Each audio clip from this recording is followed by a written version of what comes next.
What's up, everyone, and welcome to Metalcore Nerds, the podcast that combines pop culture and heavy music. I'm your host, Sean Mott, and here with me, my co-host for the next 6 weeks, the Emperor of Pinup, the man of 1,004 jobs, the cupcake of mischief himself, Joel Hastings. Man, Sean, I need to just pay you to like fucking just be my fucking hype man, dude. Like that was fucking sick, dude. Like, thank you. No, thank you. Like, hello everyone. I'm Joel Cupcake. I'm Sean's co-host slash guest slash. I'm secretly just taking over Sean's show for the next 6 weeks, and he hasn't quite realized it yet. You know. I think I've realized it. I mean, have you I don't know. Have you? Like, I don't know. I don't know. I think so. Yeah, and if you haven't noticed, the Twitch channel has finally reached affiliate, which is tight. Very cool. And one of my emotes is Joel as Loki himself, because why not? Yep. Sean, I'm gonna do something to prove my undying dedication and love for you right now. Okay, you ready? Oh no, I'm not. I'm not prepared. Hold on. Just you ready? Hold on. Oh shit! Right. Come on, computer. Whenever my computer decides to work. Here we go. Okay, is it processing? What's going on? I'm trying to. Oh, there we go. So, do you want in? Do you want to be in the MCU trivia night? No, I don't. Okay. I just. I don't. But I want you to notice that's a tier 3 sub. Dang, I don't even know. I don't even sub to Dan at that level, dude.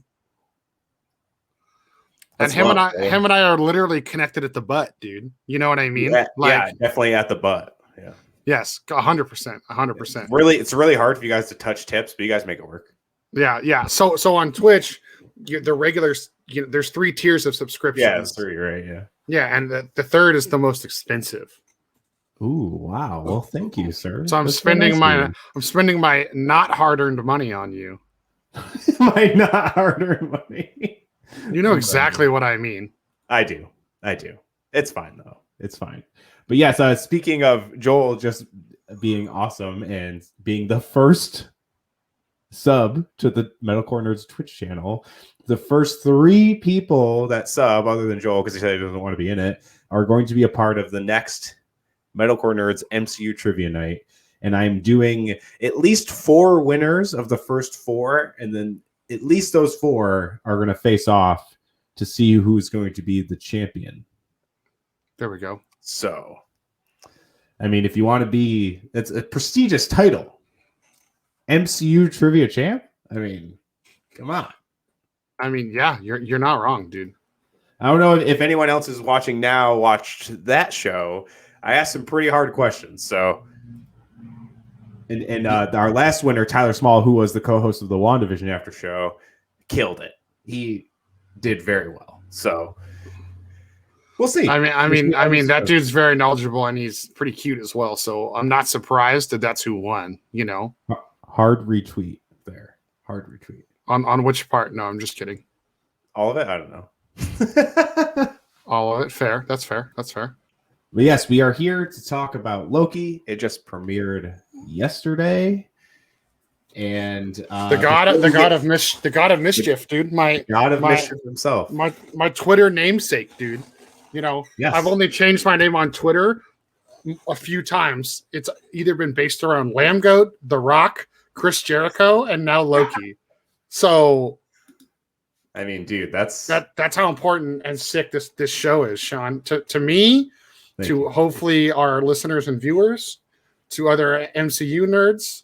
I just realized I'm wearing a fucking DCU shirt. That's fine. But whatever, who cares? It's all. I'm wearing an anime shirt, dude. That's fine, dude. Anime is socially acceptable everywhere. It's true. It is now. It is very. I mean, I bought this at a Zoomies, so it's crazy. Sean, you don't need to tell me you're hip. I know you're hip, dude. Like, I wouldn't go that far. I mean, listen, I'm not hip and I don't shop at Zoomies, so it's just 2 + 2 is 4 in this situation, my good friend. The only reason I shop at Zoomies is because they carry the anime stuff, the Hype Land stuff. I get most of my stuff through Hot Topic. Sick plug for Sam, but yes. Shop at your local Hot Topic, people. Okay, they have awesome shirts. Yes, and they have a crap about their employees. They actually do. They do. They really do. Unlike most of the other swine-filled corporate America. Swine-filled, dude. Okay, so I'm gonna sidetrack a little before we get into the Loki shit. Oh no! I already got him to go off schedule, guys. Well, I mean, we usually like to catch up and stuff in the beginning. I'm a terrible co-host. I knew this was going to happen. You know. I just watched. We just finished the Bo Burnham special on Netflix, and he does sing a lot about like corporate America and stuff. Mm-hmm. If you haven't watched it, go watch it. It's actual insanity. It's wild. A lot of people have saying like, "Oh, I loved his special. I hope he's okay," because I'm pretty sure he's okay now. I know he even talks about it in the special that he's dealt with like anxiety and mental issues. Okay. But he filmed this during the pandemic. So obviously a lot of people had a very hard time during the pandemic. So it's understandable that he was kind of like going fucking crazy because he wrote this. Because if you're not familiar with Bo Burnham, I'm not saying I was insanely familiar with him before. I'm not at all. I was about to say that. He's a comedian, but he does a lot of songs. But the songs he writes are like ungodly catchy, but the lyrics are very like real or funny or a mixture of both. It's crazy. As soon as you start watching it, you just dive right in. And you're like, holy fuck, this dude is amazing. But he shot it, he edited it, he wrote it, he produced it, he did everything by himself. And even the way it's shot and edited is insanely impressive. Because I was watching it and I was like, I wonder if he did this all by himself. So I just looked it up and I was like, he did. I was like, holy fuck. I was like, this is crazy. Like this dude had to have spent like over a year making it, like actually over a year making it. And good for him, because it is honestly incredible. It is. Yeah. So if you haven't, sorry if anyone is joining, is really like, why the fuck are they talking about Bo Burnham? It's because it's fucking awesome. But go watch that. I watch other things other than superhero things, guys. Okay. Hey, Sean, it's not because Bo Burnham's awesome. It's because this is your show, and you'll do what you want. I can talk about whatever the fuck I want. Also, yes, anyone watching live, awesome. Thank you very fucking much. Comment in the chat. We bring up comments time to time if they're pertaining to what we're talking about, or if you have questions, we'll answer it. If you have a question about the Loki show, if we don't answer it during our breakdown, we would love to answer it live. That's fucking sick. If you're listening to go ahead. Oh, sorry. No, I thought you were done. I was finish it's your show, sir. Finish your sentence. I was just gonna say, if you're listening to this on the replay on audio, just screenshot it, post it on your Instagram story, tag Metalcore Nerds. That's how people learn about us. If you're doing the same with YouTube, do the same thing, or share the link on your social media. Say, hey, I really like this podcast. It's these nerds in the metalcore world talking about nerd shit.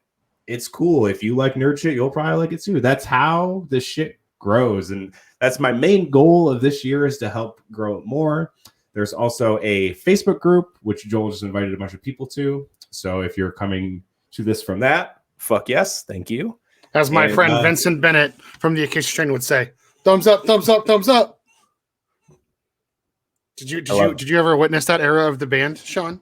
I didn't. They actually made foam fingers. They actually made foam fingers that said the Acacia Strain, and it just said thumbs up on the other side, and it was a giant foam thumbs up. I love it. I love it. I love it. What were you going to say? Oh, I was just going to say, those of you watching live in the chat, I will not take any ignorance towards Sean Mott.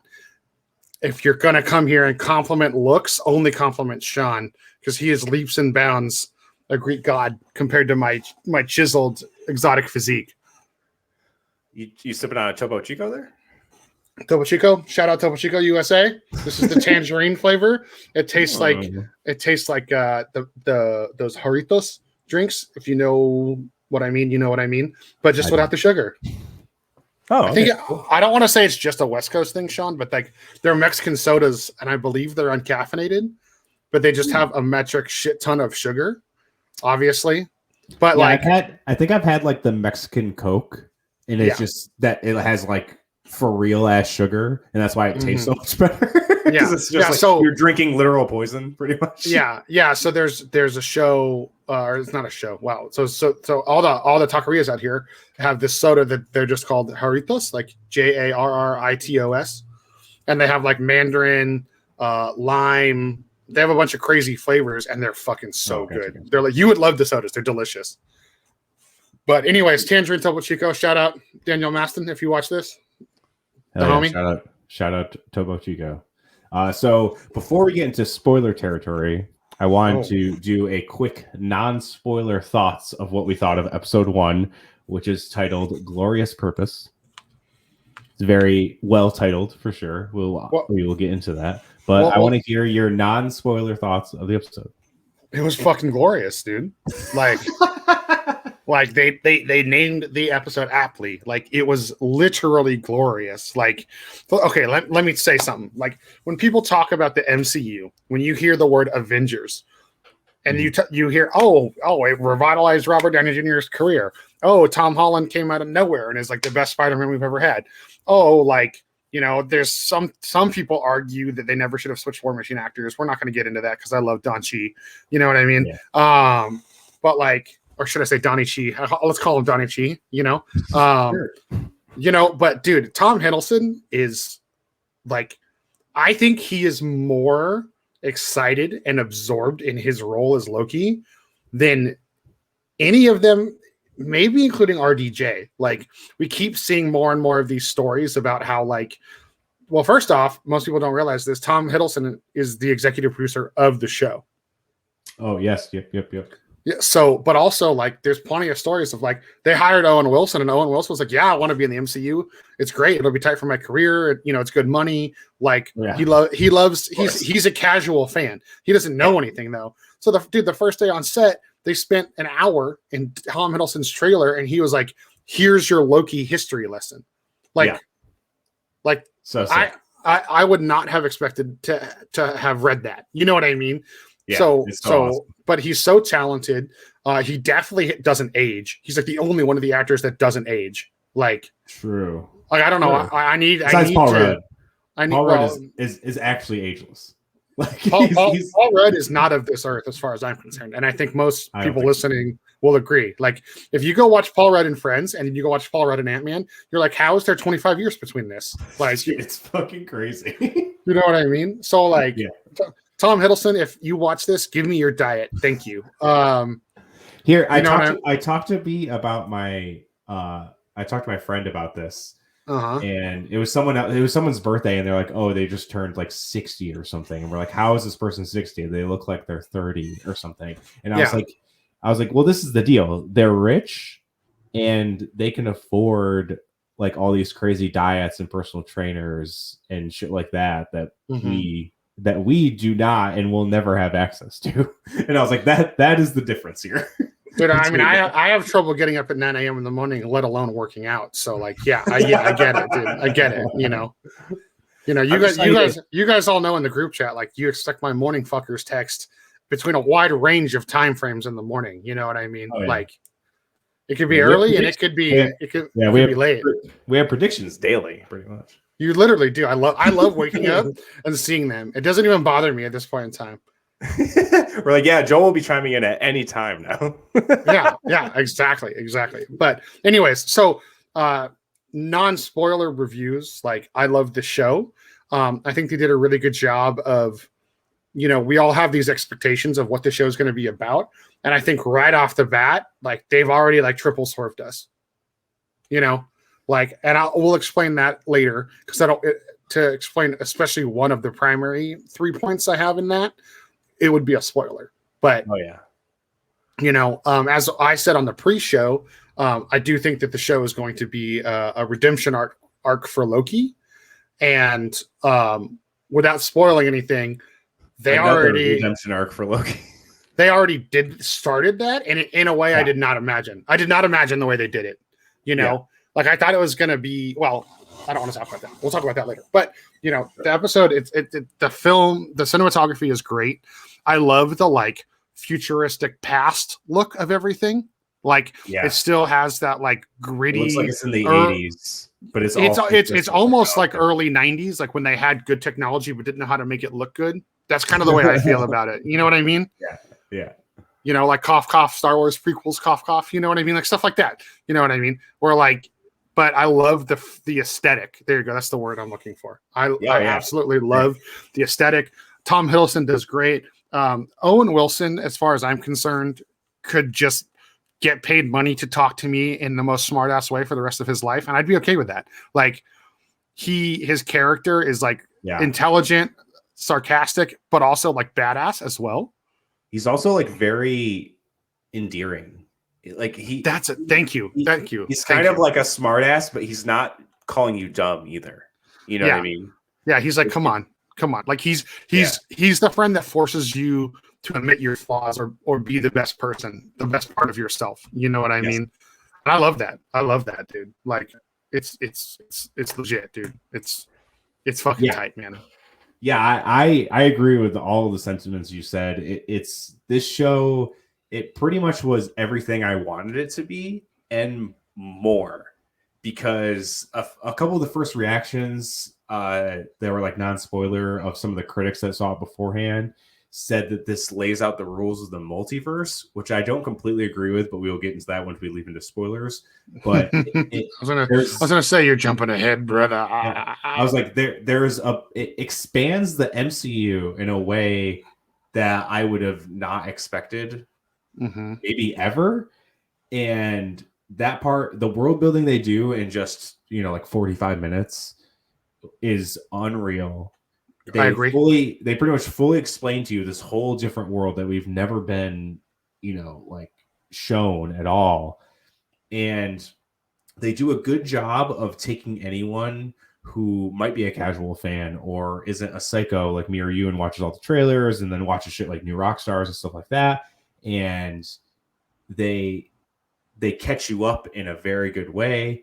And they like beat into your head that like, hey, this isn't the Loki we left off with in Infinity War. This is the Loki from the end of Avengers. This is a different Loki than what we were used to. And they do a very good job of setting that whole world straight. There's a really cool cliffhanger at the end, which isn't a spoiler. It's just the way they set this up. Like, I've seen a lot of people saying like this is the best pilot of the 3 MCU series, and I agree.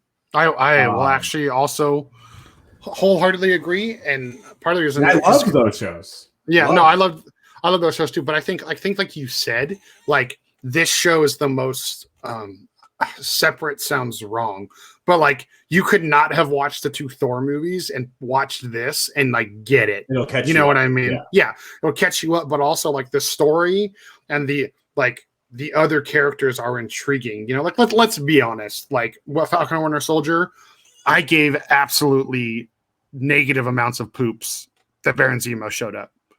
Like, I love. Stole that show in part. Hold on. It ended up being great, but my point is like when I knew he was going to be it, because we knew ahead of time, I wasn't like, oh, I'm excited. Ooh, like this show, like. Already right off the bat, so many people that aren't Tom Hiddleston got screen time.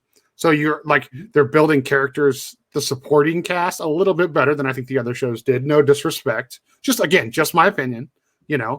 Like it depends which way you break it down, because that's fair. If you think about WandaVision, they totally introduced us to Agatha Harkness and Monica Rambeau and did a really good job with those. And then they reintroduced Jimmy Woo and Darcy Lewis and shit like that. And what's his face? The fuck off from Sword.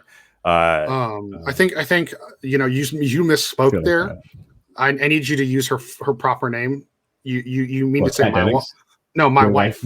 My wife. Yes. Darcy Lewis. Please refer to her correctly. I would really appreciate that in the future. But anyways, shout out to Chad here. Episode 1 was mind blowing. It was, dude. It was. We're gonna. Are you ready to get into spoiler shit? You ready to start recapping this shit? I think we're good. Overall, we both loved the episode, and it was done great. Yes. And that was amazing. I'm actually surprised. I found the episode more visually appealing than I did WandaVision. I didn't think they were going to beat that. I know it's a different. Yeah. Both shows have a different look, of course. I get that, but like I was like very in like with WandaVision, I was more engrossed with the story. With this show, I'm not saying the story took a back seat, but like the whole package was just so good. Yeah. And again, I'm not saying that WandaVision wasn't, but it's a different feeling. This show, I think, is next level MCU like TV to me. I think Falcon Winter Soldier and WandaVision were amazing. They both had their things I nitpicked a little bit. Like everyone knows me, everyone who's listened to the show, I'm an overly positive person, especially when it comes to Marvel or most superhero things for the most part. But there was things I talked about in the Falcon Winter Soldier show that definitely didn't land right or whatever. And WandaVision a little less. That was more of like the puzzle piece of everyone trying to guess what was coming and the whole fan expectation thing. That didn't take me out of it, but I know it took a lot of people out of it.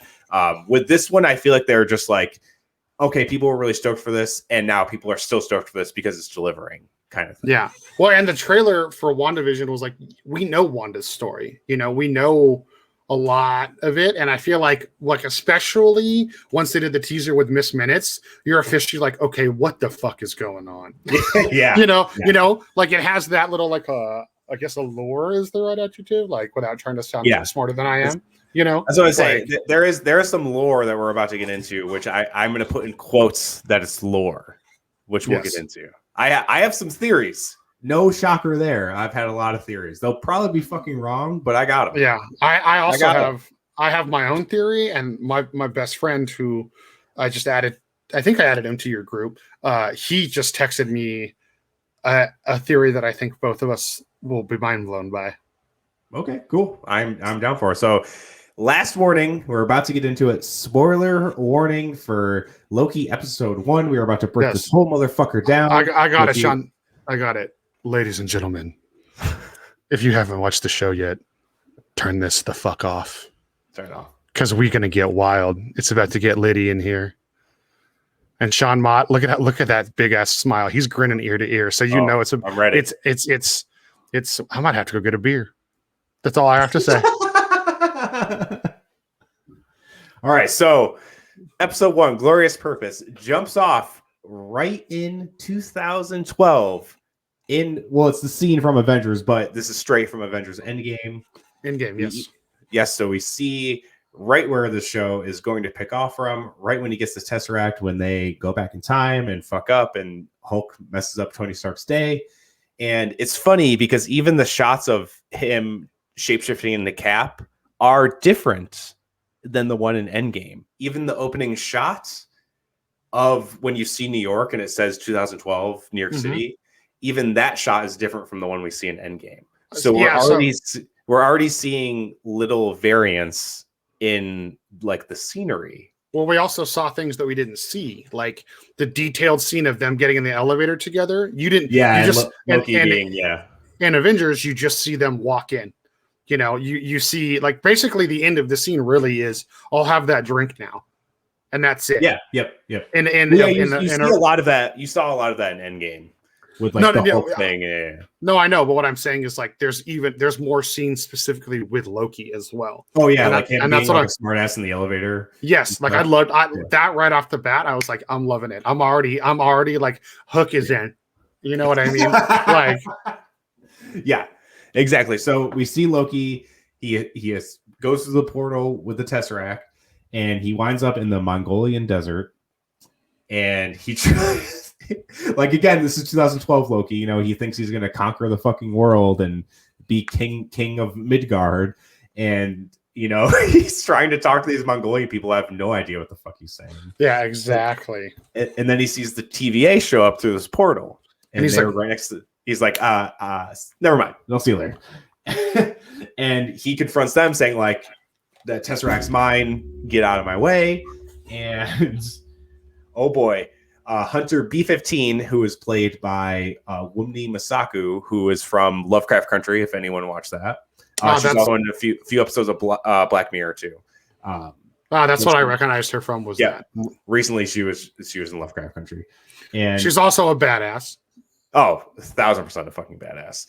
And hits Loki with the staff, which we saw a clip of this in one of the trailers leading up to this, and it kind of just looks like it was going to be a slow motion shot, but nope, this staff put him in 1/16 of the time while everyone else was in normal time, which is wild. But he felt the pain the whole time. Yeah, the whole time, which terrible. God. I guess I totally meant to send you the link. I'll try to find it later so we can talk about a second episode. I guess that scene was not done in slow-mo. Like I guess Tom Hiddleston actually like figured out a way to make that face for that like amount of time. Like there was like he had a whole routine behind that scene to make it look as good as it looks. That's like I'm insane. sure there's some CGI. I'm sure there's there has to be some editing in that. But like, that he said he personally like had a specific vision for that scene, and he had something he did. Fuck, I wish I had saved the article. I saw it when I was like half asleep. You know how I am before I have my coffee, Sean. Like, you know, and so I was like, damn it. Like now I'm remembering it, and I'm like, I should have just sent this to Sean immediately instead of reading it and closing the article. I mean, it happens. But these staffs, it's interesting because when she used that, when he makes them go in slow-mo, it was lit purple and the other staffs were lit orange, which later we see them using the pruning technique or disintegration that like resets their timeline, it resets whatever it gets hit with. So this could be a nod to what in the comics the Minutemen and the Chronomonitors had, and they were called retcon cannons or ret cannons. So I love that. Retcon. It's like, you know. No, I get it. Yeah. It's literally retconning things in real life. So these staffs could be a version of them because in the comics it's like a fucking giant cannon that looks insanely ridiculous. And then they take Loki back to the TVA, though the purple thing, which did do something with time, and this is like another kind of like stretch possibly, but it was lit purple, and purple imagery in the past has been linked to dark magic with Agatha Harkness and Dormammu, and they both, well, not Agatha really with time, not that we know of yet, but obviously Dormammu dealt with time, and that's like the big thing. So it could be linked to that maybe. Oh, the purple part was also part of the reset thing because they had the reset charge, which is pretty much like a Men in Black neuralizer, but it resets the entire fucking timeline rather than someone's memory, which is insanity. But it goes from orange to purple, and it undoes time. So it's like that. There could be like a weird connection with this because, and I think there's something fishy with the TVA that I'm going to get into in a little bit. And I think you're right because when they hit the reset charge, it's orange, so it's like a bright. Like it's almost like the color of life, you know what I mean? Or like Doctor Strange magic is orange. Yeah. So it's that color, and then when they hit it, it swirls and it comes purple. But also when it like opens, you know, like when it starts affecting the shit around it, it almost looks like what would be an evil version of Doctor Strange's portal. So exactly. So we'll see if there's any connection with that. But a note that the writer of this show was a writer on Rick and Morty, but he did also write Doctor Strange in the Multiverse of Madness. And they have said that there is going to be some connection, which more evidence to that is coming up in a little bit as well. But then we get right into the TVA, which we talked about in non-spoiler thoughts. It's this like 80s, 90s, super bright orange look, but it's like technology advanced, but it looks older, which has been done in like a million different movies across. Yeah, but I think the way they did it here was I loved it, dude. It looks unreal. It looks amazing. Also, right when we get into the TVA, we see a scroll. Just wanted to point that out. Nice little scroll in a fucking tracksuit. Yeah. And then Loki tries to escape, but then Hunter MB14 uses what we later learn is called a time twister, which you can just reverse him back in time and jumps him back a second later to where his position already was. And time twisters, go ahead. Time twisters in the comics were actual beings, and they actually kind of like fuck up everything. So it's funny that they just made him a little device that they have. Oh, is that what the device was actually called in the show? Oh yeah, time twister. They talk about it like a little later. And I love that it almost looks like, I love going back to the whole point of the old technology look, you know, like it almost looks like it's in the shape of like a weird, like little old like pager or like, so, you know, something like that. Like it almost looks like a little like stopwatch or like like you couldn't to me it was like a rectangle with like a little archway on top, you know what I mean? That's the shape I saw. And so it's like they had this weird fascination with, like you said, like a stopwatch or like this things that would have existed in the early 90s, late 80s. Yeah, 100%. And so Loki's kind of realizing that he's starting to realize that he kind of has no way out of here, at least for now. And then he goes into this room where there's this crazy fucking little robot that burns off all his clothes, and then he gets dropped into another room, already in his TVA like prison jumpsuit, where he has to sign a paper acknowledging that this was every word that he said in his life. Ever. Which, knowing Loki, that stack seems a little small, but it seems small, and we also know he's a liar. Oh yeah, big liar. Yes. Ducky. Dude, when Owen Wilson says that to him in the elevator, Sean, it's like I lost it, dude. It's because it's also like the way he does it with the hands, but then also like ducky, like he's totally just being like he's mocking him. I love it, dude. Oh, 100%. And it leads him to go through this almost like a metal detector. And the guy, the clerk, the TVA clerk, asks him if, to your knowledge, are you organically based and not a robot? And you see this awesome, funny interaction where he questions if he is a robot at a point, which is awesome. And he walks through, and obviously is not a robot, and it prints out a Polaroid of his aura, kind of saying that he has his temporal aura. Corey says, "Who's the stiff?" That's the cupcake of mischief, bro. Wow. Joel. Wow. Okay, Corey. Okay. He did send a laughing thing. But I know. I figured as much. Also, did you notice, Sean, the very last scene, right when he walks through and gets the temporal aura picture taken? There's definitely like burn marks or like an explosion mark on the scanner. So something has definitely imploded in there. Yeah. Oh, for sure. Definitely some. I wonder if like an alternate version of Ultron went in there and exploded or something. Who knows? With the fact that Red Skull ended up guarding an Infinity Stone across the universe. Who knows what else we're going to find out? Yeah, possibilities are endless with this place. And obviously, without jumping ahead too much, other people have been in the situation Loki's in. Yes. Given the opportunity that Loki has been given, I guess is the best way to say it. Yes, for sure. And he goes into like a waiting room, like a DMV waiting room. He needs to take a ticket to wait in line, and he's being Loki, man, this is absurd. Like, what is this? This is crazy. And before we get into this part which is insanely insane, we get a animated movie via Miss Minutes. So This movie is the lore I was talking about. So the TVA claims that there was a multiversal war in the past that almost destroyed everything. And the timekeepers came and they saved everything and made the sacred timeline, which we were calling the prime timeline in the previous preview episode, which now we can refer to as the sacred timeline. I still think we should call it the prime timeline. I still think that sounds better. No disrespect to the writers, you know what I mean? But it's cool. I mean, I like either way. And but the TVA's job is to stop the variants from creating branch timelines via Nexus events, which is awesome. They bring back the word Nexus, which we saw in a commercial in WandaVision. I literally wrote that down to bring up on the show. But you beat me to it. Because Scarlet Witch is a Nexus being, which she exists beyond realities because she can rewrite reality herself.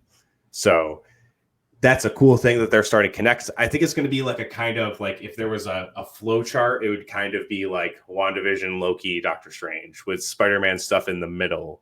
We'll see how that one pans out. Mm-hmm. But they talk about how saying if all these branch realities come out, they say it will lead to a madness of multiverses, like pretty much saying the name of the Doctor Strange movie. Yes, exactly.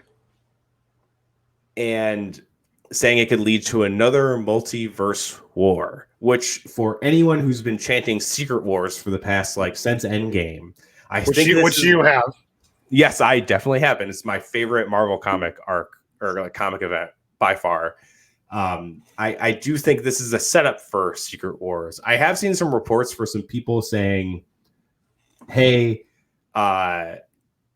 it could come sooner than later. You know, people said Civil War shouldn't have happened so soon, blah, blah, blah. But I think almost like Multiverse of Madness is going to be another precursor to Civil War. Like this, I think Loki will end up setting the multiverse in a complete fucking utter spiral, kind of what we thought WandaVision was going to do.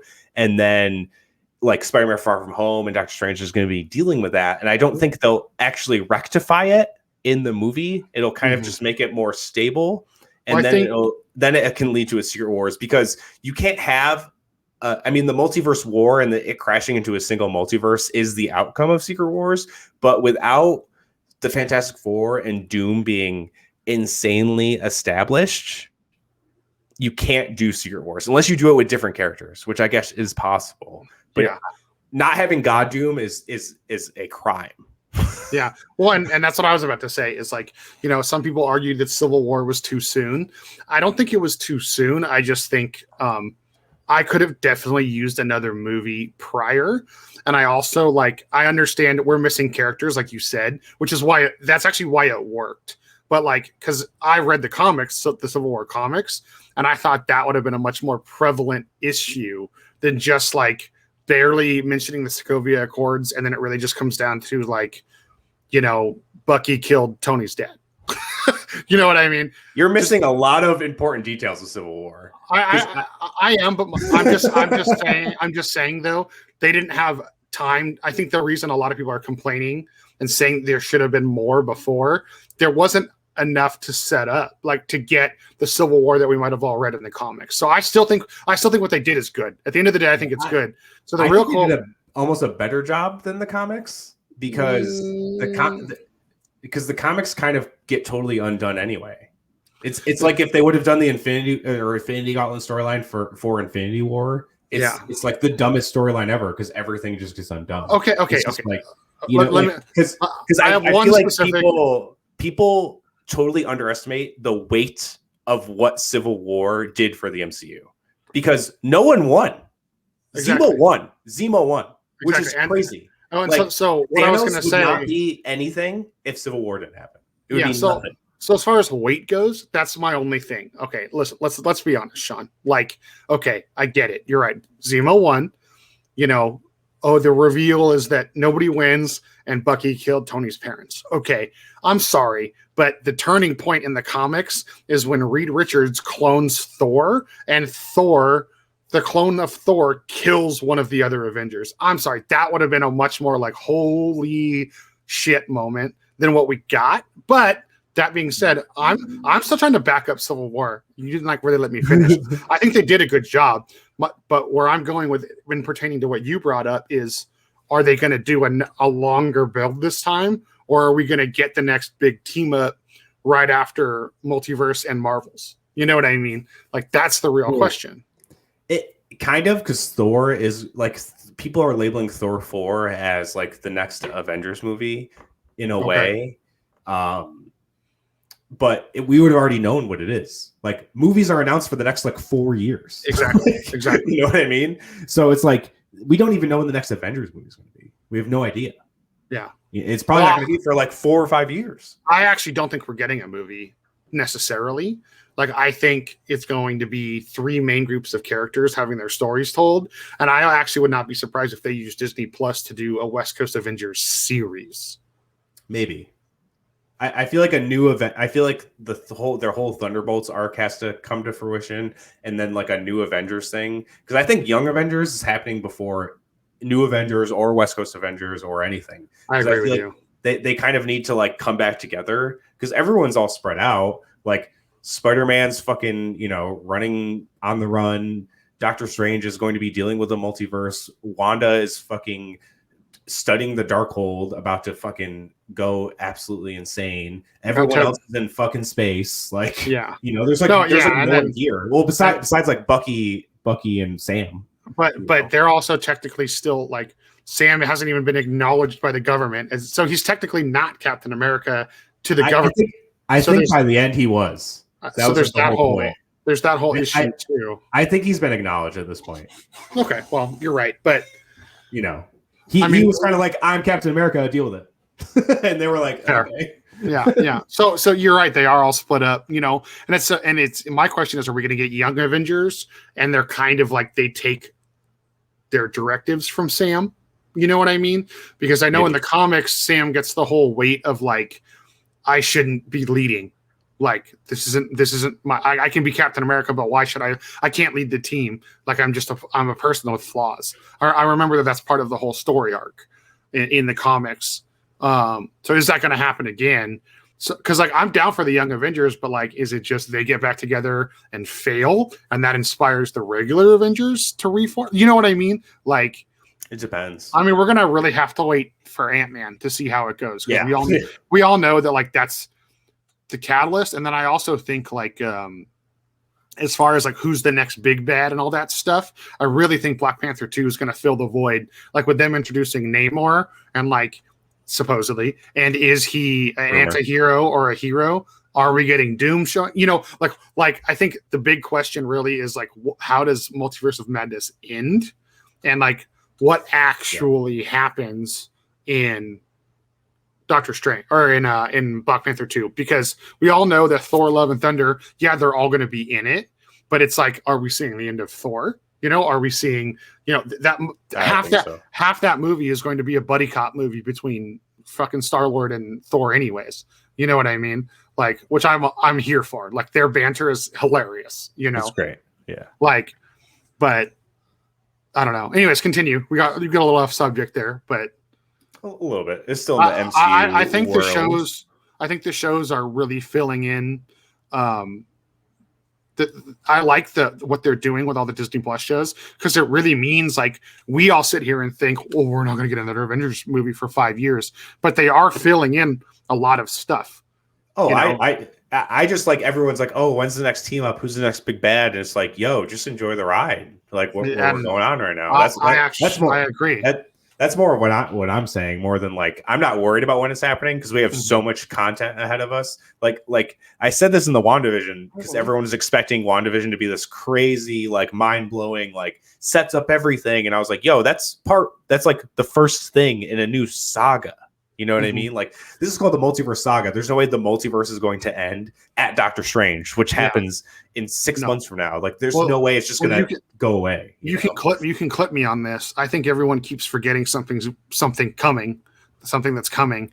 Is She-Hulk, and Bruce is in multiple episodes. So he I really think once he gets over, or I'm sorry, I shouldn't say get over. That's so insensitive. Once he heals from Tony's death, I think Bruce is going to be the key. I think he's going to be the cornerstone of the team. Maybe. Because Strange is going to be like, I can't lead the team because I have to worry about the cosmic balance. Blah, blah, blah, blah, blah, blah, blah. You know what I mean? So like, I think, you know how like in Endgame, before they fix everything, Natasha's the one coordinating. I think that's going to be Bruce. You know, so I think he's going to kind of be the tie-in.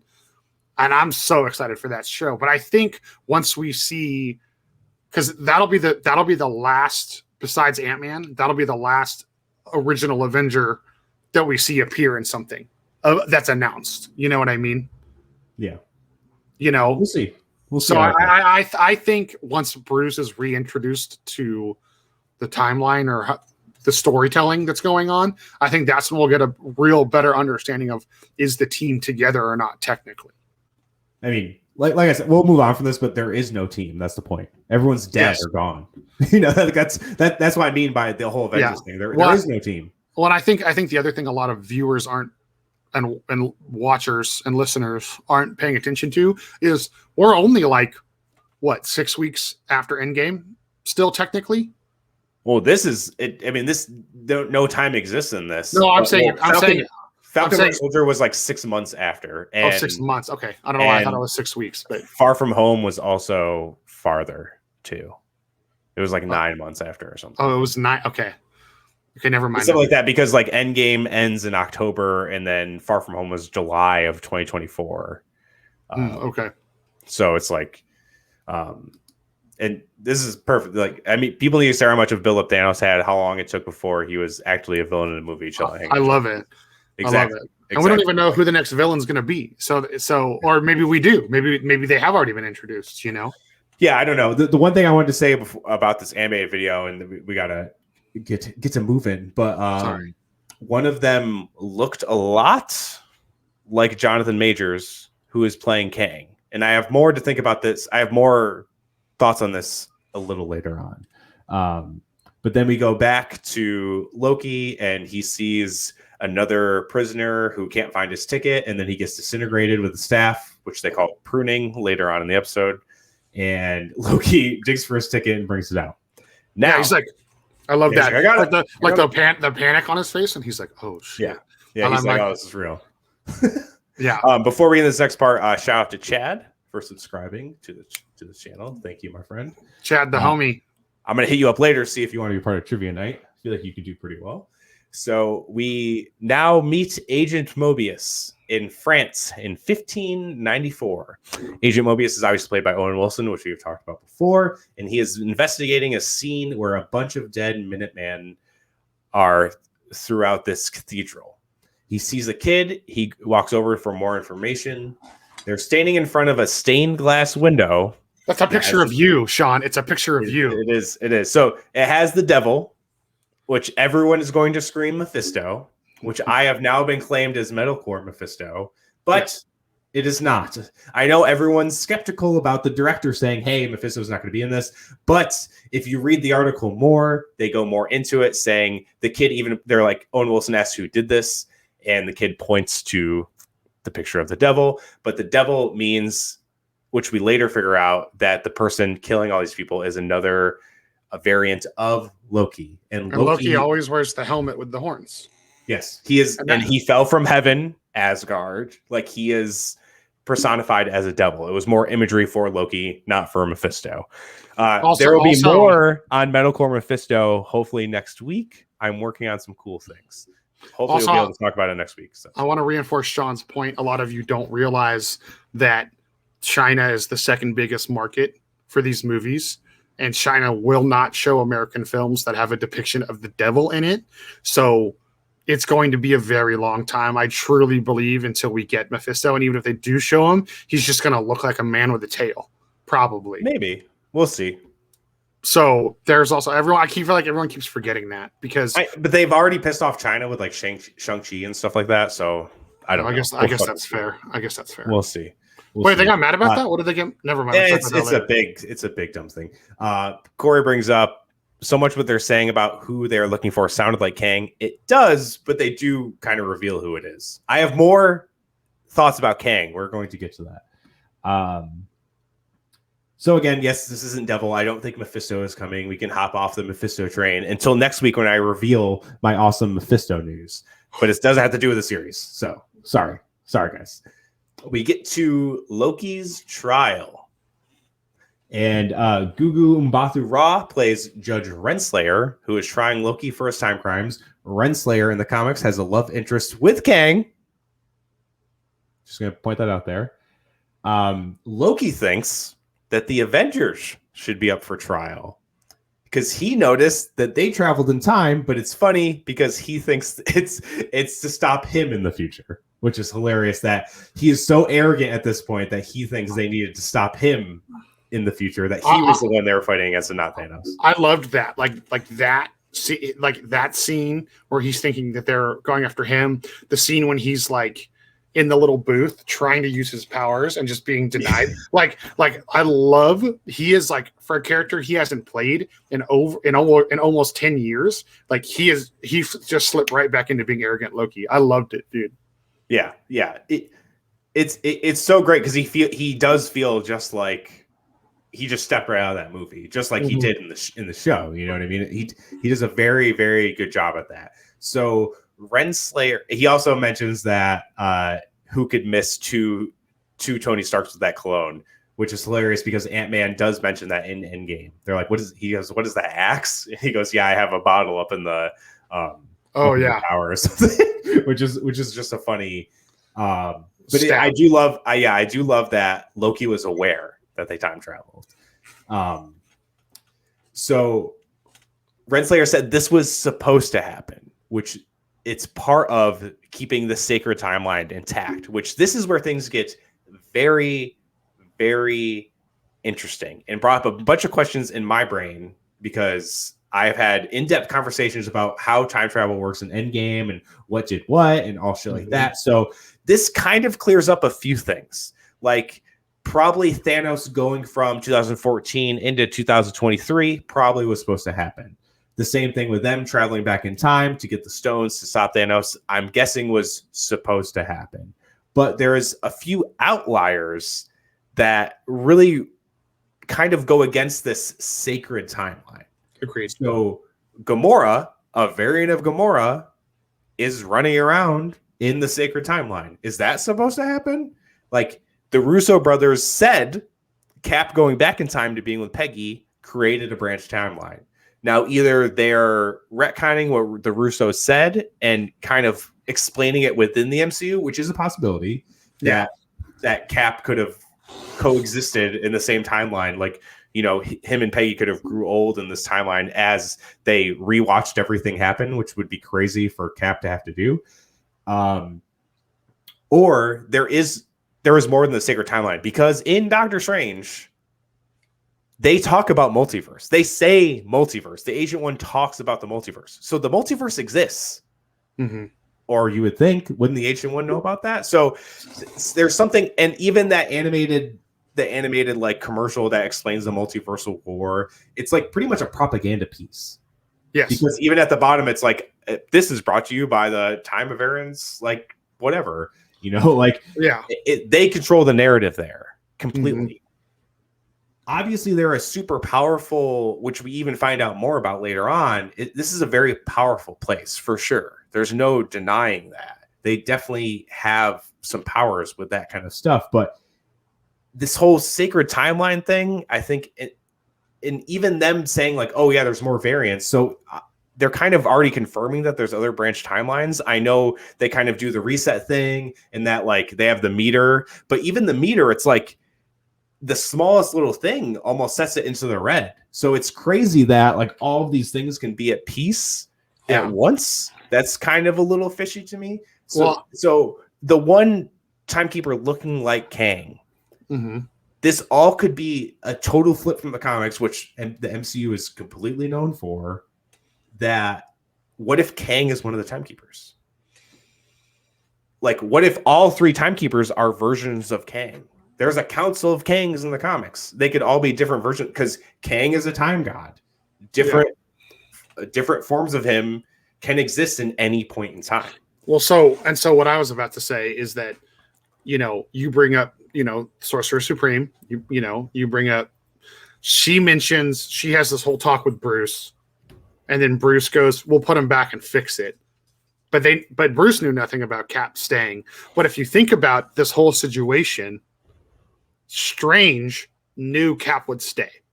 Strange is the only one that actually knew what was going to go on, for sure. Yeah. So Strange knew Cap would stay. He knew they'd kill both Thanoses, and he knew that Gamora would be displaced in time. So I definitely think there's the way the TVA and supposedly Kang and the Space Lizards look at everything versus the way Strange and the Mystic people look at time. I think there's going to be a difference here, and I'm excited that I think we're going to dive into that more as the series goes on, because obviously Loki's abilities technically are based in magic as well.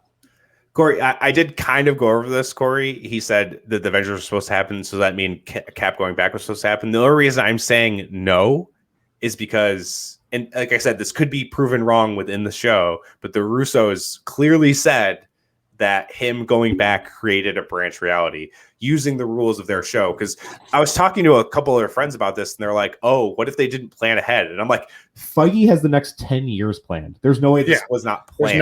There's no way. They'll either iron it out later on or within the series or maybe not.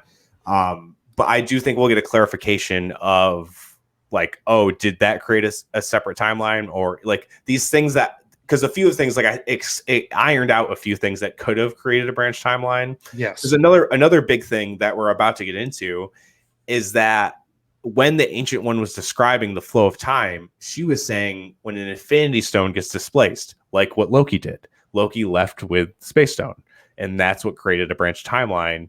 Well, other than the fact that him leaving that time, because that's another thing that's confusing, because even Gamora leaving 2014 completely displaces everything that's supposed to happen in that timeline to her with the Guardians of the Galaxy movies. Same thing with Thanos. If like that's why I'm saying like those have to be variants. Those have to be displacing time, because if they leave that timeline to go to the future, everything that's supposed to happen doesn't happen.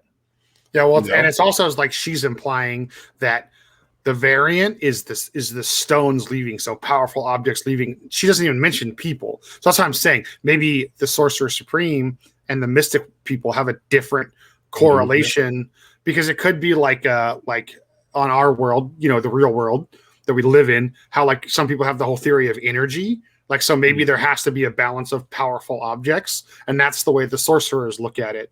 And but that's not the way the TVA looks at it, which we can obviously understand why. We'll get there in a second, I'm sure. Yeah. It's just like the rules they set up in Endgame can't be completely bullshit, because like what I just said, if you change something in the past, you create a new future, which they did multiple times. Some of the things could be like them going back to the 40s and taking the Tesseract and him talking to his dad. Those could be kind of like what I say as like the Harry Potter thing. They have that one Harry Potter movie where they go back in time and then they realize that things that happened in that time were because of them, but they couldn't see them.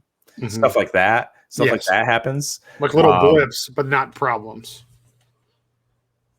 But it would have ramifications, because he left, and he's saying that him and going back with Peggy, because Peggy already said that she had a different husband, unless she's lying and it was Cap the whole time as a husband. Because if he goes back and then they get together rather than Peggy getting together with the other husband, it's like how would Cap not know that the husband was him? You know what I mean? Yeah. So Corey, to also address what you just said with that is like, if you look at other time travel movies like Back to the Future, you know, like they go back in time or to the future, and the picture that they always carry with them fades and disappears. But in this, there's nowhere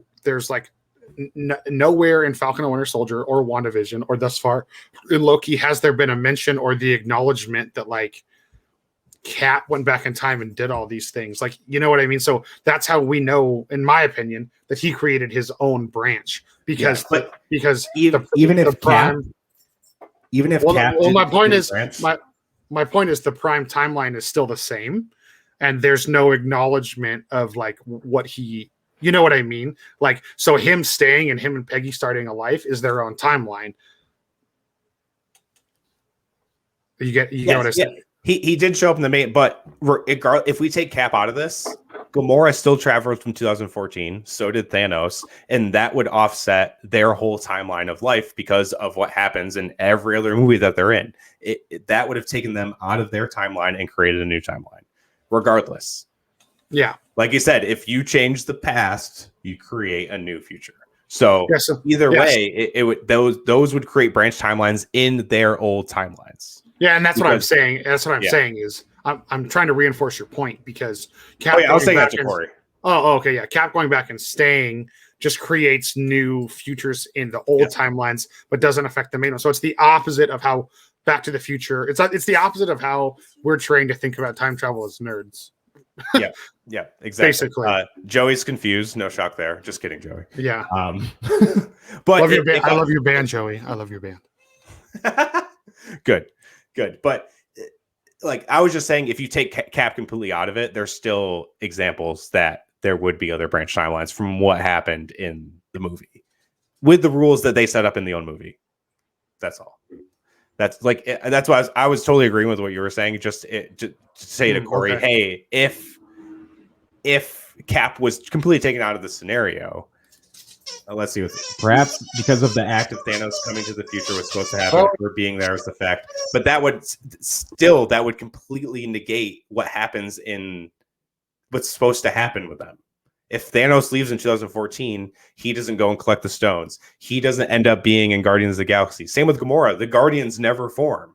She doesn't die on Vormir. Like, those things don't happen if they leave. Like, how would they go there and then somehow it would wind up back to them? Because Thanos would already be aware of the Infinity Stones and him winning.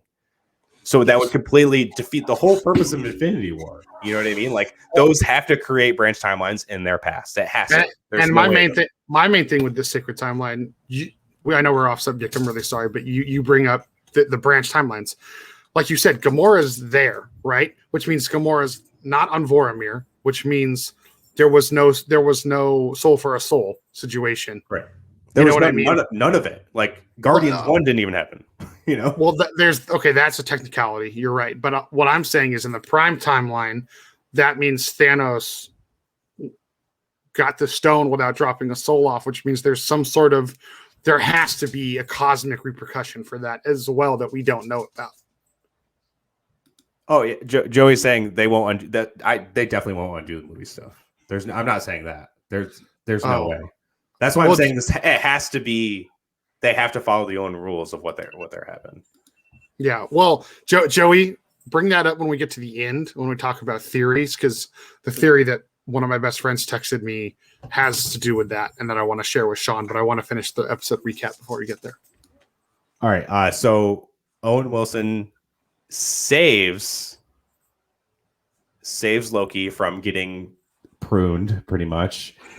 And I love that they use that adjective for it, by the way. Like, well, yeah, it's like pruning a tree. It's like all a branch metaphor. No, I get it. But it is funny. It's just like, that's not the term I would have thought they settled. Yeah, no, for sure. Yeah. It is a funny term when someone just gets disintegrated out of time. And he says, oh, hey, he can help with the situation that they're dealing with. So he brings them out into the TVA, which the TVA looks insanely amazing. And I'm guessing this is in the null time zone from the comics or something similar, which is, we've kind of talked about a little bit, is that it's removed from time and space. It doesn't exist. They're obviously in the quantum realm because they're all working for Kang, dude. Come on. I mean, that would be wild if this ends up being in the quantum realm and it's that city we saw in Ant-Man and the Wasp. So remember in WandaVision, like, so the guy in the cubicle, remember when Loki's like, I'm going to gut you. Sorry, we're jumping ahead. But when he goes, I'm going to gut you like a fish. And the guy goes, what's a fish? This is all I've ever known and done is this. That scenario is exactly like when the, I think he's Indian guy was talking to Vision in the office. Like the first time Vision kind of realizes something is wrong. And like they're being made to do something against their will, almost like that scene had the same vibe to me. So something is definitely up. Well, I think it's more of the TVA is like these creatures were created to be in the TVA. They're not even like really, they're not humans or anything. They're just like creatures that are meant to like help the flow of time. They're nothing. You know what I mean? They're like basically don't exist when it boils down to it. Well, so far. Yeah. Now that we know, but I do like the thing like, oh, what if they are in that bubble in the quantum realm? That'd be wild. Yeah, Joey, I brought this up a little before. This whole TVA thing, they definitely have this power to them that is very impressive and interesting. But the whole sacred timeline and shit like that is bullshit. There's for sure. I'm gonna get a little bit more into the TVA once we reach the end because I think they're like the TVA as a whole, not Agent Mobius, but like the Timekeepers. Or even if the Timekeepers are more of a Wizard of Oz kind of thing, and it's it's just a man behind a curtain. I think they're the villains of the show, not this other people they're trying to chase down. I think it is the Timekeepers. They're the villain of the show. That's my theory in that. What if it ends up being Kang or whatever? Yeah, which it may not be. It's just the other two. The other two are puppets to Kang or something like that. Renslayer, yeah, and all the judges are higher up. They're like the puppets of the whoever the Timekeepers are and everything like that. Mobius does mention he's like Loki says this is the place of nightmares and he goes, oh no, that's another department. That one I would help you burn down, which is kind of another nightmare name drop, which could be to the person Nightmare, but what we learned in WandaVision, I wouldn't hold our breath for that one. Yeah. Mobius brings him into a theater room, which he begins to show some of Loki's past. Some of what we haven't seen. It's revealed that Loki was actually DB Cooper, which is fucking insane. And he did it because he lost a bet to Thor. Hilarious. They re-show him the events of Avengers, which to him happened hours ago. Yeah. Which obviously he's like, I don't want to see this. I lived, I lived it. This sucks. And he's still in this God complex of himself, being like, people having a choice is what's the problem. I need to be in control. That will liberate everyone from everything. Then Mobius kind of gets more deep into it. He shows him the death of his mother and points out that it's his fault. And he's like, where is she? What was he doing? Because he hasn't lived this yet. This happened in Thor: The Dark World. He has not been through this yet. So he's, freaking out. Hunter B-15 comes in to take out Agent Mobius. But as they see when he helps up Loki, he swipes the time twister from him. And then when Mobius comes back in, Loki is gone. Then we see Loki kind of running through the TVA.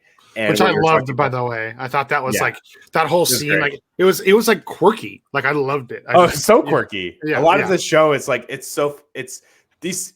I mean, all of these series have done a good job of balancing tone, where it can be like kind of weird and quirky and funny, or just like really weird, and then it goes super serious, like almost instantaneously, without it feeling forced or kind of weird or anything like that. Then we see Loki find Casey. And he opens up his drawer, which Corey mentioned the drawer earlier. Yes, this drawer. So he's looking for the Tesseract. He opens the drawer with the Tesseract. And then we see just a fucking smorgasbord of Infinity Stones just sitting there. Casey even says, oh, yeah, some of the employees use them as paperweights. Like the whole saga before this was based on Infinity Stones. And in the TVA, they're just paperweights. And this... kind of what Joey was saying before, probably to a different point than what he meant. This does not devalue the stones. They're in a place where these stones don't matter. They don't work. It's like people's powers don't work here. Yeah. The stones have no power here. It doesn't mean if these stones were taken back into reality, they wouldn't work just the same. I'm guessing they probably would, because they just brought the Tesseract that was working. Or it came to a point where, like how we were talking about before, that they used an Infinity Stone. That's what made them a variant. Then they got taken in. And then so they have these collection of Infinity Stones. And like, what if there's so many Infinity Stones that once they get there, their power is null and void. And that somehow if we're using the rules of time of the Infinity Stones getting displaced, do they get replaced when they get taken from the TVA? You know what I mean? Yeah. Well, the other thing, let's go back to what I said about Kang. The fucking place is in the quantum realm, because the quantum realm doesn't exist inside our universe. It exists outside of our universe. So it applies to different laws of physics. And that could be the simple reason why the stones don't work and Loki's magic doesn't work, because Loki's magic only works in Loki's plane of existence. Could be that simple. True. I love this quantum realm theory. It added to my theory. So I like it even more. It's great. That would be wild if that was the reveal. Like, that would be fucking crazy if it's revealed that they're just in the quantum realm this whole time. Joey brought up, that's the scene that thought TVA was all up front. As soon as they said sacred timeline, that's when I was like, okay, there's some bullshit going on. Yeah, for sure. Well, and the way it shows this like super crazy. This is kind of what I meant. He said, why would the stones continue to exist if their timelines are erased? That's true. Maybe that's why they can exist there, because they reset the timeline and then that stone just goes back to where it was, kind of like what Cap did in theory. And maybe after that happens, they become powerless. Possibly. Maybe. Yeah. Honestly, like the whole sacred timeline thing, but the cartoon is when I was like something sketchy, because the way that's exactly what I mean. Because obviously it's an infomercial or like a fake narrative or whatever you want to. I should have said infomercial, but like the way it just shows, oh, okay, here's all the multiverses displayed as array of power, and like they just grab it with a hand and squish it together and make the sacred time. Like no, come on, you won, or you got defeated, or something happened, or you're hiding your ulterior. Yeah. Joey says, I think it's a multiverse thing. Yeah, for sure. Like I said, in Doctor Strange, they acknowledge there's a multiverse. There's no way there's one timeline that rules them all. Yeah. Maybe what these people are trying to do is control the multiverse. Maybe that's the whole. Maybe this is a Secret Wars setup. You know what I mean? Maybe this is what they do. You know, maybe all those little things that erase everything. Maybe there's a bunch of them, and they go erase huge chunks of the timeline and everything gets smushed into one, thus giving us Secret Wars. Yep, exactly. So here's the thing with this. He goes back because now he knows that the Infinity Stones, which he thought were the most powerful things in the universe, don't matter here. So he kind of realized that time is the most valuable thing, at least in this world. Yeah. So he goes back into the theater room, and then he watches the rest of it. What we find out is his file. He sees Odin dying. He sees him and Thor kind of making up and understanding each other in Ragnarok. Then he sees his own death at the hand of Thanos. And almost when he says, "You'll never be a god," when he says that to Thanos as he's watching it, he's almost saying it to himself. Like how you said in the non-spoiler, like we kind of see Loki's redemption that we saw through like almost 10 years of movies or whatever it was, 6 years or, 8 years. We almost see it within an hour because he kind of realized he like humbles himself in a way that like he can't go back to where he was because he knows if he does, he's just going to end up dying years from now. You know what I mean? He doesn't want the same future. And I don't want to interject something completely off subject here now. My list has changed. Okay. Your list? My list. Okay. Obi-Wan tears are still the top cinema tears I don't ever want to see. I can't handle when Obi-Wan Kenobi cries. Okay. 2 was Tony when Spider-Man dies. But no, dude, when Loki, like, he wasn't crying. Like, you saw the emotion on his face when his mother died. Like, I was like, I like stood up in my living room and clapped at Mr. Hiddleston over there. You know what I mean? Alexa, stop. I don't know why I was clapping. Why are you listening to? Sorry. Joel's fighting with technology. Yeah. Oh, yeah. Me and technology don't get along. Anyways, dude, it's fun. Loki watching his mom die. I had to pause and take a walk. I love that answer, dude. So you know how they have the Legends thing where it does a recap of like a character in the MCU before these Disney Plus shows. I watched the Loki one, and it starts off with his speech to Thanos. Like, like the suns will shine on us again, brother, and he calls himself Odin's son, and that like made me tear up just watching the Legends thing. I was like, I didn't watch the Legends. That's the one thing I haven't watched prior to this. I need to go back and watch it. They're quick. They're seriously like 6 minutes long. Yeah. And they just do an amazing job of editing what's happened to them within the MCU. It's really, they're super well done. And it's like, it goes by in an instant. It's so fast. But then, Mobius comes in and like Joey said, I think Mobius continually asking him if he enjoys hurting people is going to be important. I think so too. And he just says, no, it's not. And he kind of reveals what he was talking about before. Like it's an illusion for weak people. He's saying he's weak. It's to put on this facade that he's something bigger than everyone else. He's a god, he's deserved the throne. He deserves to rule. Yeah. He kind of realizes like, hey, like, no, I really don't. He's like, this is just me trying to look like I have a place in the world. Like I have some greater purpose, a glorious purpose. And he realized that glorious purpose is not a thing. And he's seeing that he needs another purpose. So Mobius asks him to help. And Loki goes, why do you want my help specifically? And then he reveals that the person we're after is you. Well, supposedly.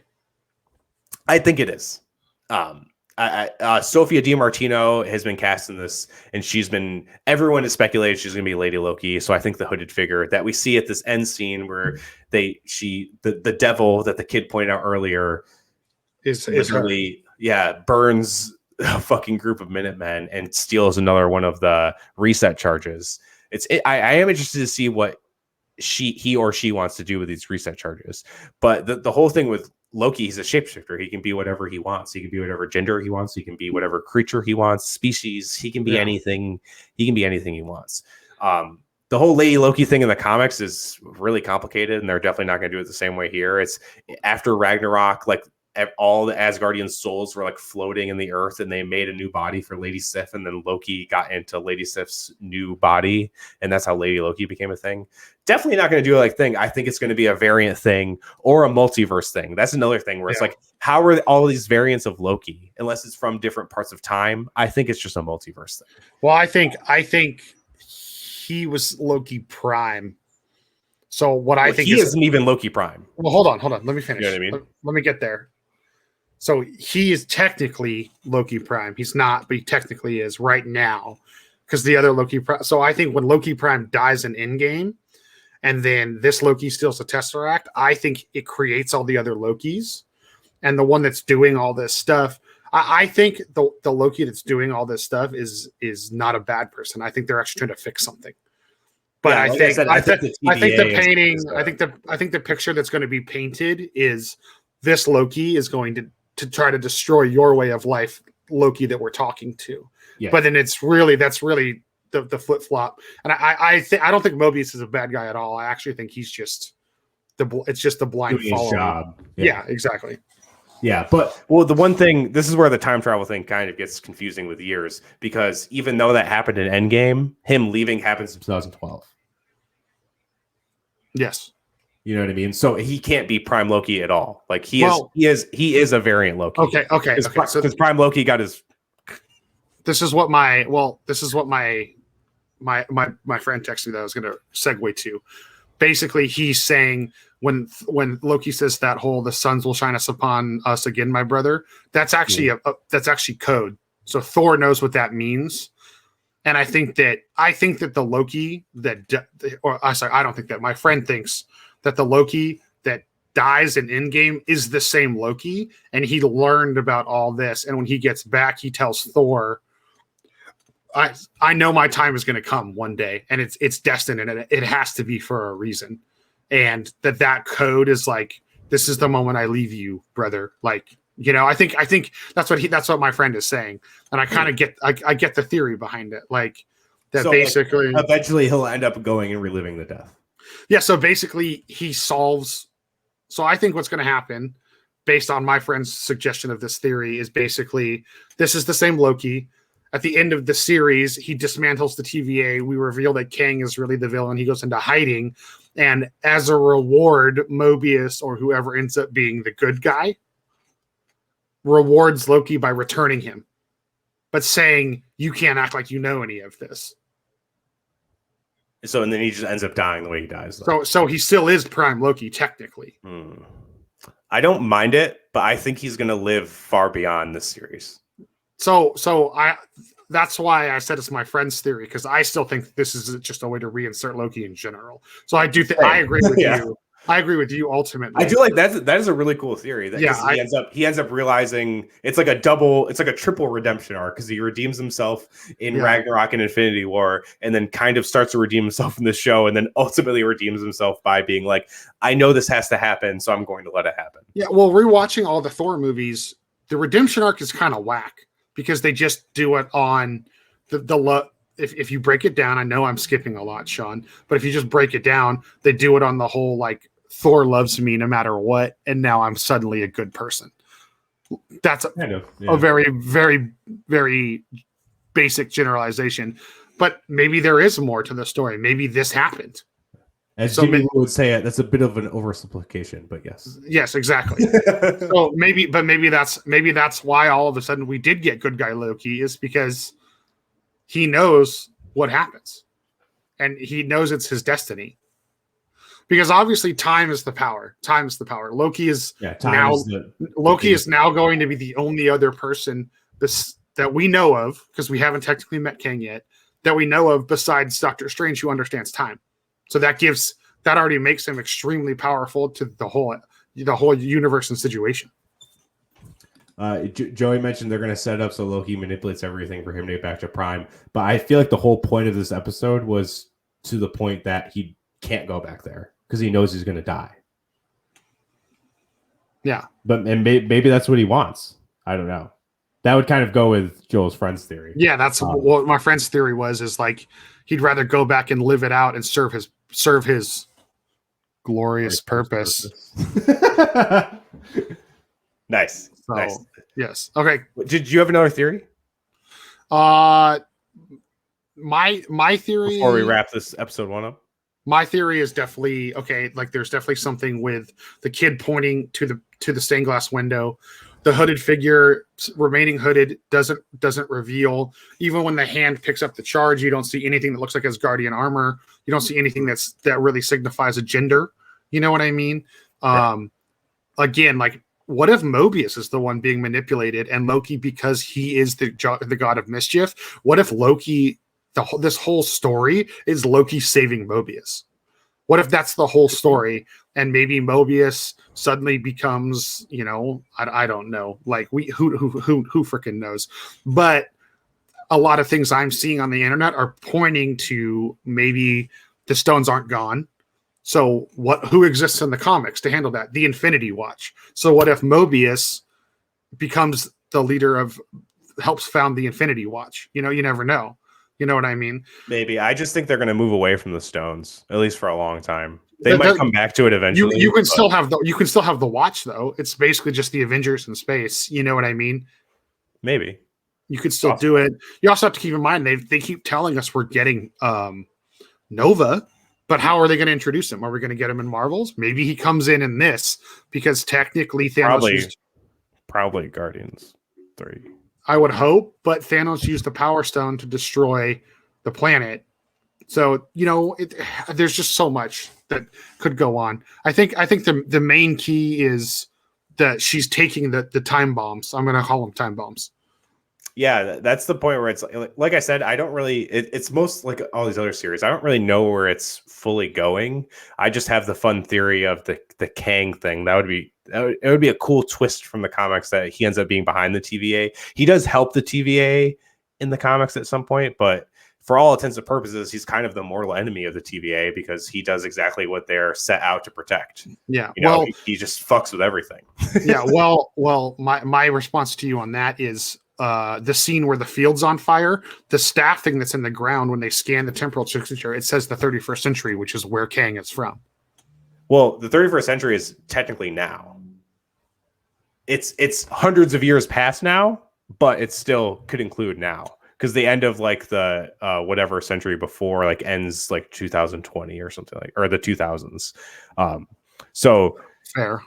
Technically, we're in that century, but I mean, either way, it could still be hundreds of years from now and still be in the same century. Though. Yeah, I mean, either way, I think them specifically scanning it and saying that number, something that was a thread I saw going wild on Twitter today before we did this episode. Was somebody pointed that out, and people were like, "Well, yeah, why would they mention that specific time signature?" You know what I mean?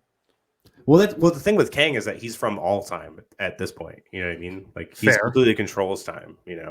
But who knows? I don't know. Yeah, I mean, we're just gonna have to see. I have some ideas. I don't have a theory yet. I'm gonna have to wait for another episode or two. I am gonna love it if this just ends up being some crazy conundrum of Loki doesn't kill any of himself, and just an army of Lokis is what saves the timeline. Like, I'm gonna be so entertained if that's what they end up doing. Yeah, that'd be fucking cool.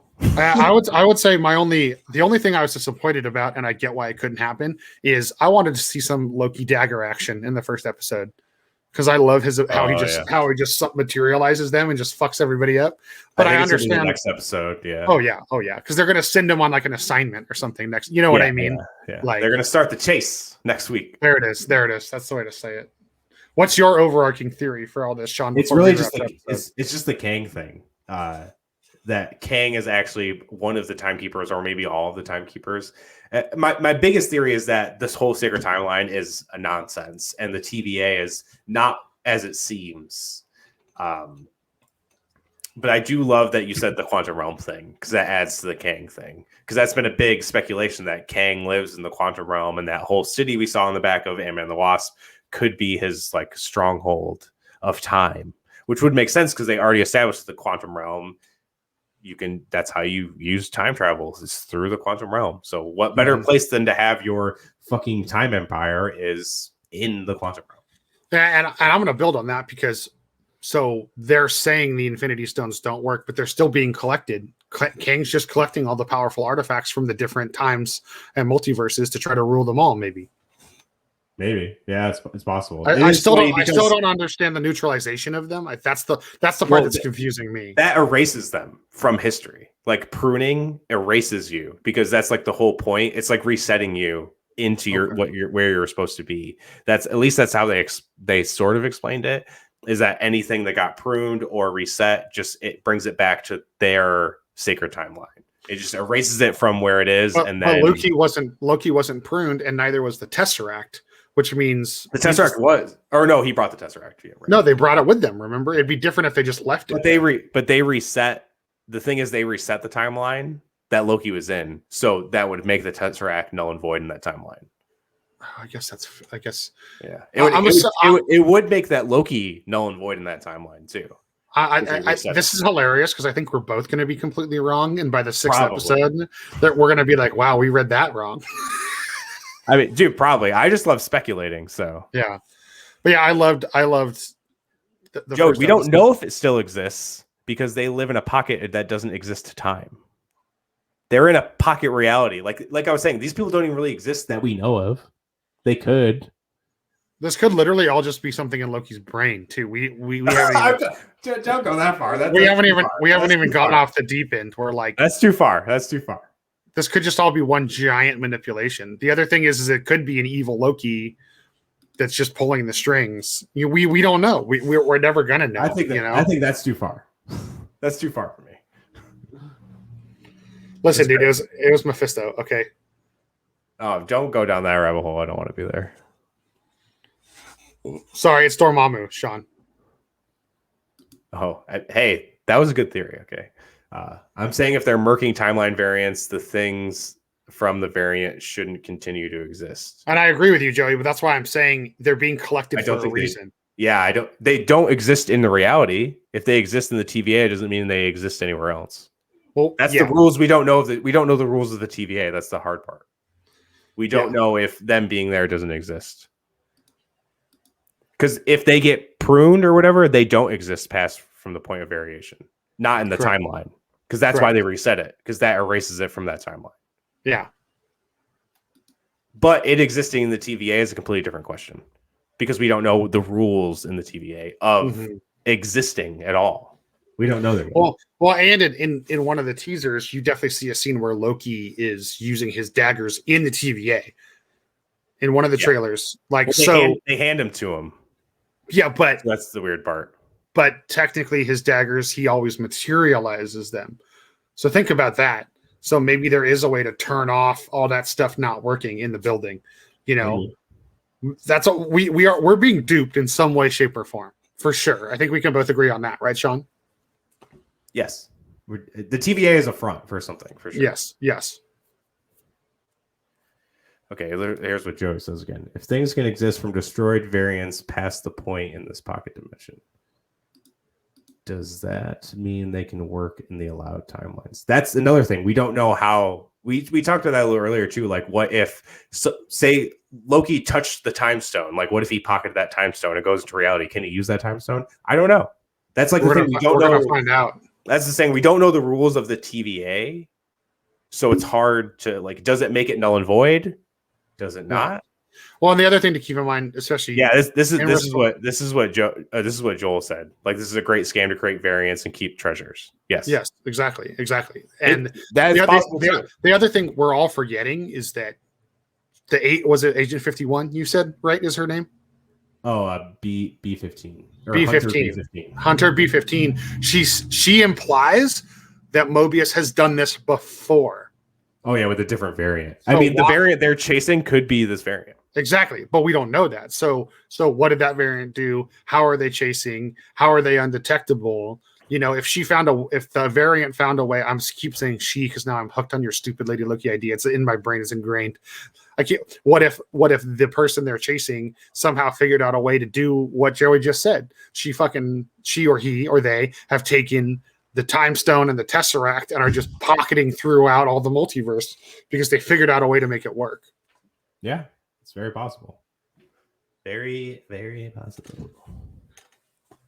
All right, we're gonna wrap this one up for this one. Joel, is there anything you want to plug before we get on out of here? No, that's it. That's it. I mean, I think That's most of your viewers know I have my own channel. If you want to check that out, it's just Joel Cupcake Live on YouTube. That's about it. I don't need to sit here and like plug shows coming back and all that. I'm a promoter, but if you live in California and you give a shit, just find me on social media and you'll see the shows we have coming. Sure. Okay, Very, very good points. and we'll see you again on Next Thursday, same time, same place. We'll be breaking down episode 2. and until next time, my friends. And I'll be a little less crazy and off topic next time, I promise. We'll see. Until then, see you later, nerds.